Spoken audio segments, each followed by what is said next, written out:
Oke guys, halo, ketemu lagi di channel aku. Dan seperti biasa aku bakal bahas tentang LPDP lagi.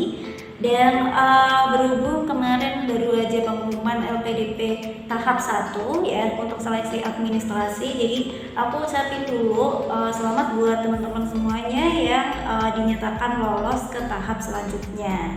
Dan buat teman-teman yang belum lolos, jangan patah semangat ya, karena masih ada tahap 2. Jadi kalian masih bisa coba lagi untuk tahap selanjutnya gitu. Oke. Nah, di video kali ini aku bakal bahas tentang seleksi LPDP yang selanjutnya, yaitu setelah administrasi, yaitu ada tes bakat skolastik atau yang biasa kita sebut sebagai TBS atau SBK.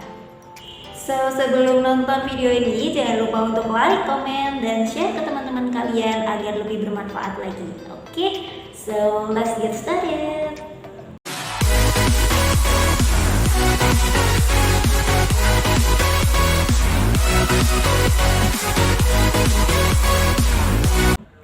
Oke, nah nanti di sini aku bakal share tentang tes TBS itu sendiri, tes TBS itu sendiri atau SBK ya. Jadi kalau misalnya di panduan yang teman-teman udah dapat itu sebenarnya sudah ada kisi-kisi secara garis besar. Nah, kemudian nanti aku bakal bedah lagi tiap-tiap kisi-kisi itu berdasarkan pengalaman aku, yaitu di tes LPDP, tes TBS LPDP di tahun 2021 ya.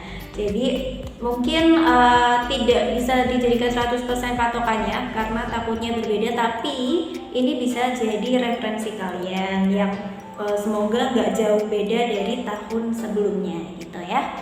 Oke. So, jangan lupa untuk tonton videonya sampai selesai karena video ini sangat bermanfaat banget buat persiapan kalian yang mau tes TBS. Oke?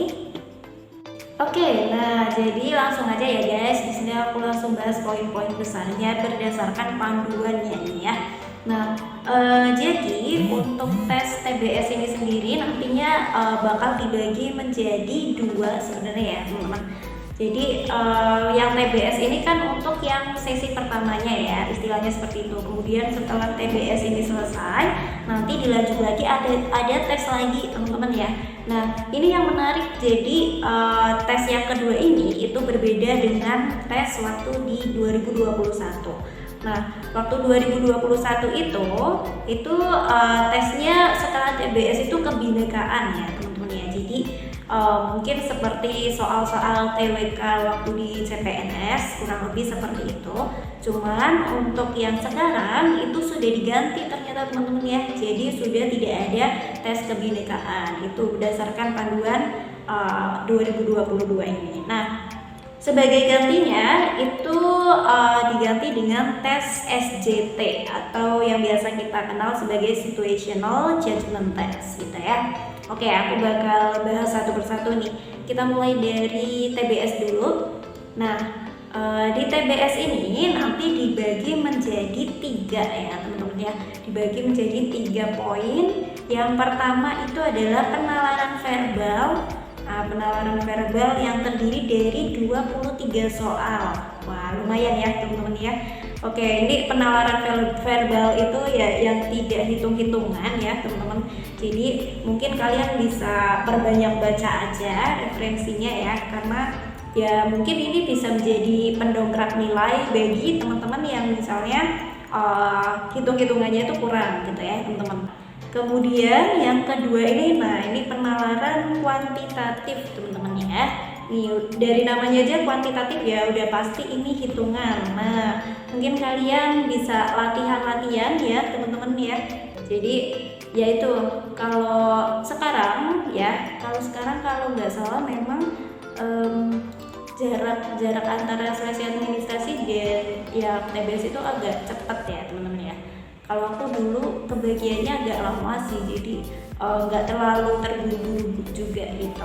Nah gitu, jadi tips aku kalau misalnya kalian nggak kekejar nih ya buat latihan tiap hari misalnya ya, apalagi kan soal-soal kuantitatif itu lumayan banyak. Nah kalian bisa pakai cara itu tadi ya.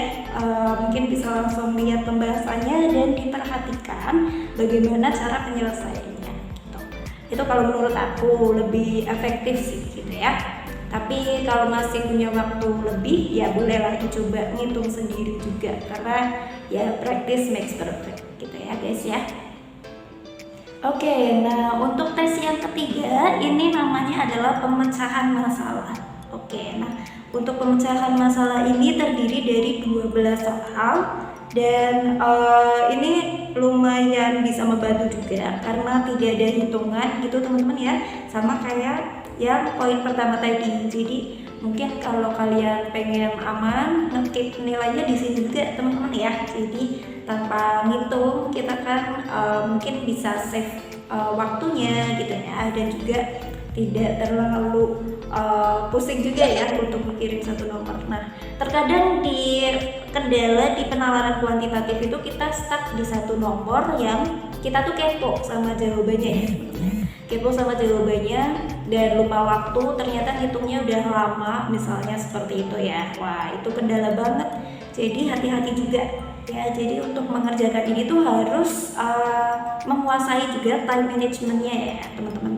Selain kita juga belajar materi, kita juga harus mengelola stres kita ya. Stress management dan juga time management itu penting banget, karena seperti yang kita tahu ini waktunya sangat terbatas ya teman-teman gitu. Jadi sebisa mungkin kita maksimalkan ya waktu tersebut gitu ya. Oke, ini ya. Kemudian tes yang kedua setelah TBS tadi selesai, nah terus dilanjut dengan situational judgment test gitu ya. Jadi situational judgment test ini aku bacain definisinya. Ini merupakan tes kepribadian yang dikembangkan dengan menggunakan bentuk penilaian terhadap situasi. Wah, berarti seperti psikotes aja seperti itu ya teman-teman.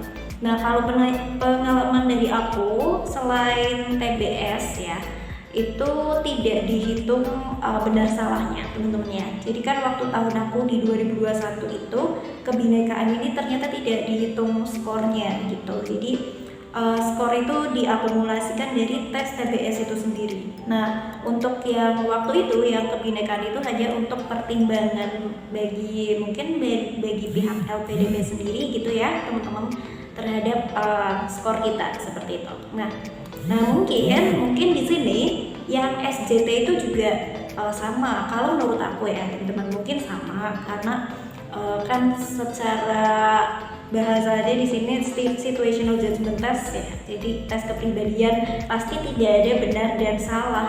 Itu hanya untuk menilai kepribadian kita aja ya gitu. Jadi ya walaupun nggak ada skornya sih ya, walaupun mungkin nanti nggak ada skornya, tapi tetap diusahakan juga menjawabnya itu ya bijak gitu ya teman-teman. Karena di sini kita dinilai bagaimana kepribadian kita terhadap suatu masalah dalam menyelesaikan suatu masalah seperti itu. Nah, terus setelah ini aku bakal spill beberapa poin yang lebih rinci lagi dari TBS tadi ya.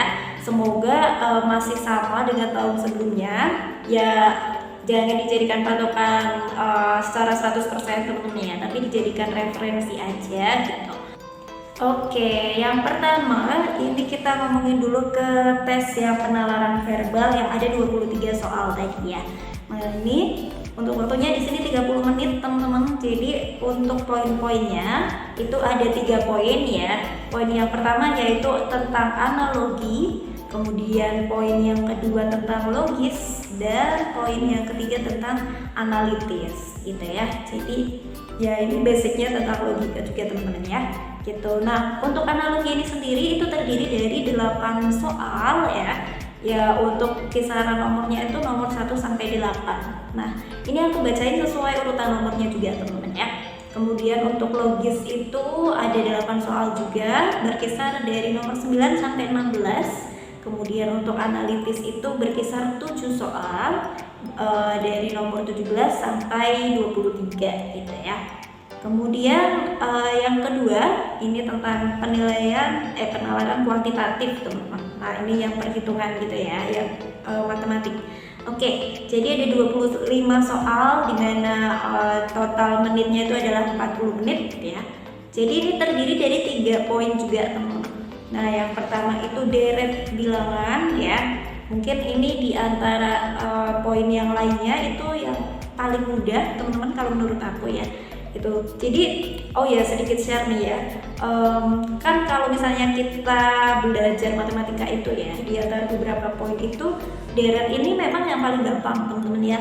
Tapi kalau saran aku kalian jangan meremehkan gitu. Jadi tetap berlatih deret ya, walaupun kita tahu deret tuh kayak misalnya cuma ngurutin aja polanya gitu ya, kayak tanpa belajar mungkin bisa, tapi ternyata enggak teman-teman ya. Nih kalau pengalaman aku walaupun waktu itu berlatih, ternyata soal yang muncul itu mohon maaf nih kalau boleh dikatakan itu lebih sulit daripada yang aku pelajari gitu teman-teman. Jadi polanya itu nggak kayak 2, 4, kemudian 6, 8, 10 dan lain-lain. Itu kan masih bisa ya teman-teman ya, nggak usah dihitung itu bisa ya. Tapi ternyata waktu itu tuh yang muncul tuh bener-bener angkanya tuh random banget. Jadi kayak misalnya dalam bentuk desimal, kemudian dalam bentuk pecahan.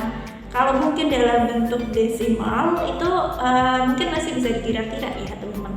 Tapi kalau misalkan udah dalam bentuk pecahan, nah ini yang kayaknya kita mesti mikir 2 kali ya. Kayak harus ngitung juga nilai pecahannya, kemudian belum mengurutkannya gitu ya. Jadi kalau saran aku walaupun deret ini dianggap mudah, tapi jangan diremehkan gitu ya. Tetap berlatih walaupun dengan soal yang sulit juga gitu. Kalau bisa sih jangan yang tingkatannya mudah ya teman-teman ya. Deretnya juga latihannya yang tingkatnya sulit juga gitu. Oke, kemudian untuk poin yang kedua ini ada aritmatika dan juga aljabar ya. Nah, oh ya sorry, tadi deret bilangan itu kisaran nomornya itu 24 sampai nomor 31. Kemudian kalau aritmatika dan aljabar ini itu ada 8 soal juga. Nah, itu kisaran nomornya adalah 32 sampai 39 gitu ya. Nah, kemudian kalau kecukupan data ini yang terakhir itu 9 soal dengan kisaran nomor antara 40 sampai nomor 48 gitu. Oke, gitu ya teman-teman. Nanti silakan poin-poin tersebut dibedah sendiri ya. Kalian bisa cari referensi belajar di banyak sumber ya. Nah, terus untuk yang ketiga ini pemecahan masalah teman-teman ya.